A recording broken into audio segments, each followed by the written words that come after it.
আসসালামু আলাইকুম। স্বাগত জানাচ্ছি বিডি চ্যানেল 4 রাতের সংবাদে। সাথে আছে আমি লোরা চৌধুরী। শুরুতে আলমগীর হোসেন সিটি সংবাদ শিরোনাম।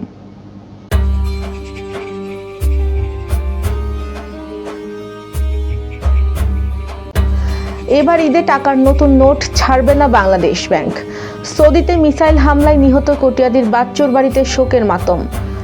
মার্সেলের স্মার্ট অফার, নান্দাইলে একটি ফ্রিজ কিনে নতুন আরেকটি ফ্রিজ পেলেন গৃহিণী ফারজানা। বেকসুর খালাস পেলেন আসিফ আকবর।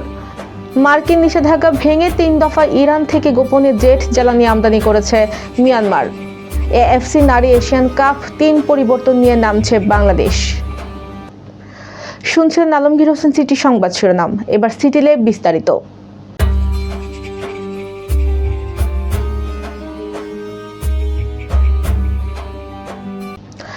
এবার পবিত্র ঈদ উল ফিতর উপলক্ষে সাধারণ নাগরিকদের জন্য টাকার নতুন নোট ছাড়বে না বাংলাদেশ ব্যাংক।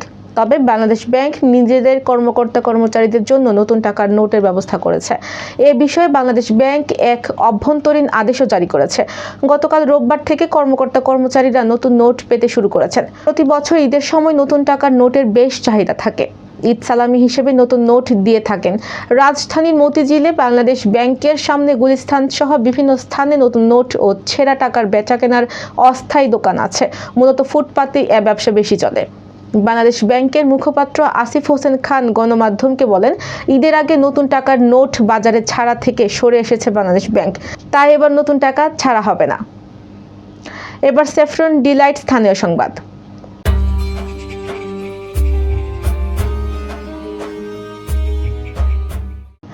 আমাদের সংসারের একমাত্র আলোটা নিভে গেছে গো। আমার 3 এতিম ছেলে মেয়ের এখন কি হবে গো আল্লাহ। এভাবেই বিরামহীনভাবে শোকের মাতম করে চলেছে সৌদিতে মিসাইল হামলায় নিহত কিশোরগঞ্জের কটিয়াদীর বাচ্চু মিয়ার স্ত্রী জ্যোৎস্না আক্তার। বসন্তের মেঘলা আকাশের মধ্যে তাদের পরিবারের হঠাৎ একটি খবর যেন নেমে এসেছে কালবৈশাখীর ঝড়। সৌদি আরবে ছোড়া মিসাইল হামলায় কিশোরগঞ্জের বাচ্চু মিয়ার গ্রামের বাড়িতে এখন শোকের মাতম চলছে।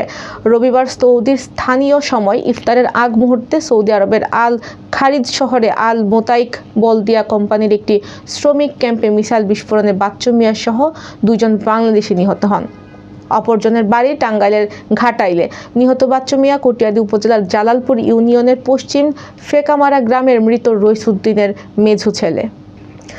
দেশের জনপ্রিয় ইলেকট্রনিক ব্র্যান্ড মার্সেলের স্মার্ট অফার ক্যাম্পেইনে ময়মনসিংহের নান্দাইল চৌরাস্তার মার্সেল ফ্রিজ কিনে উপহার হিসেবে আরেকটি নতুন ফ্রিজ জিতে নিয়েছেন মোহাম্মদ ফারজানা আক্তার মৌসুমী নামে এক গৃহিণী।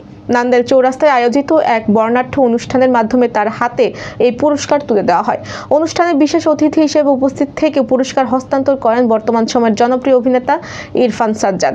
জানা গেছে, মার্সেলের গ্রাহক মোহাম্মদ ফারজানা আক্তার মৌসুমী নান্দাইল চৌরাস্তা কেন্দুয়ার মোড়ে অবস্থিত মহসিন উদ্দিনের ভাই ভাই ইলেকট্রনিক্স শোরুম থেকে মাত্র 26,000 টাকায় একটি মার্সেল ফ্রিজ কিনেন।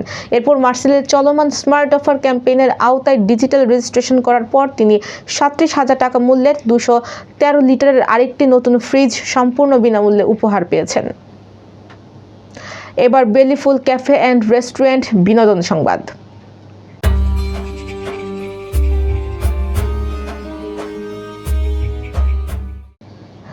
লাইসেন্স ছাড়া বিদেশি মদ রাখার অভিযোগে দায়ের করা মামলায় জনপ্রিয় কণ্ঠশিল্পী আসিফ আকবর বেকসুর খালাস পেয়েছেন।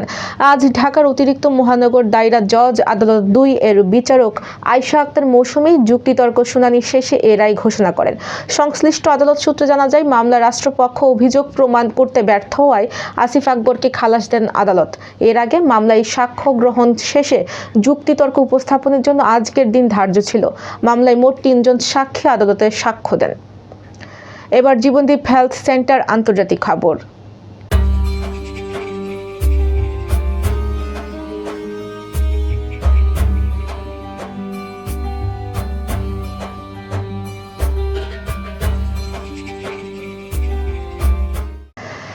বিশেষজ্ঞ বন্দর সংক্রান্ত নথির তথ্য অনুযায়ী গত বছরের ডিসেম্বরের শুরু থেকে গত সপ্তাহে যুক্তরাষ্ট্র ও ইসরায়েলের সঙ্গে যুদ্ধ শুরুর আগ পর্যন্ত মিয়ানমারের সামরিক জান্তা নিষেধাজ্ঞা ভঙ্গ করে ইরান থেকে গোপনে 3 দফায় জেট জ্বালানি আমদানি করেছে। নিকেই এশিয়াকে জ্বালানি খাতের এক অভ্যন্তরীণ সূত্র জানিয়েছে, সাম্প্রতিক গৃহযুদ্ধে যে হারে এ জ্বালানি ব্যবহার হচ্ছে তাতে সামরিক বাহিনীর কাছে তাদের অভিযান চালানোর জন্য প্রায় 120 থেকে 150 দিনের মতো মজুত আছে।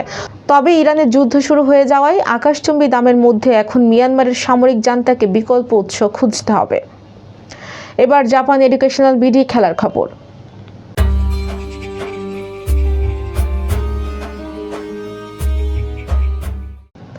পার্থের রেক্ট্যাঙ্গুলার স্টেডিয়ামে গ্রুপ পর্বের ম্যাচ শেষে নামছে বাংলাদেশ।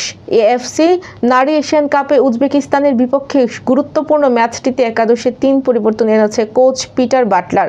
আজকের বড় চমক সুইডেন প্রবাসী আনিকা রানিয়া সিদ্দিকী। গত 2 ম্যাচে বদলি হিসাবে খেলা ও মিডফিল্ডার প্রথমবার খেলবেন একাদশে। তার সঙ্গে মাঝ মাঠে ফিরছেন উমেল্লাহ মারমা। রক্ষণাভাগে ফেরানো হয়েছে অভিজ্ঞ শিউলি আজিমকে। একাদশ থেকে বাদ গেছেন নবীরন, আইরিন ও শামসুন নাহার জুনিয়র। গত 2 ম্যাচের মতো আজও গোল পোস্টের নিচে থামছেন মিলি আক্তার। দর্শক, সংবাদ শেষ করার আগে ম্যাপেল ইন্টারন্যাশনাল স্কুল সংবাদ শিরোনামগুলো আরও একবার।